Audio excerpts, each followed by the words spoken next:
Aadiperukku special உளுந்தோரை கத்திரிக்காய் தொக்கு எப்படி பண்ணுறதுன்னு பார்க்கலாம். உளுந்தோரைக்கு முதல்ல ஒரு பொடி அரைச்சி வச்சுக்கணும்.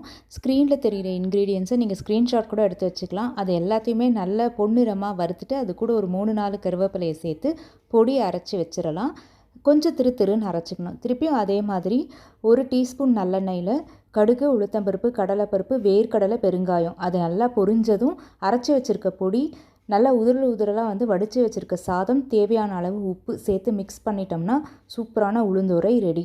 இப்போது கத்திரிக்காய் தொக்குக்கு இந்த மசாலா பொடி எல்லாத்தையுமே புளியோட ஒரு 10 நிமிஷம் ஊறினதுக்கப்புறம் சேர்த்து அரைச்சிக்கலாம்.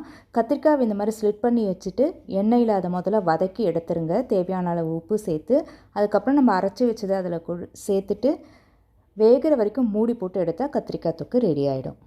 நாளைக்கு கண்டிப்பாக ட்ரை பண்ணி பாருங்கள்.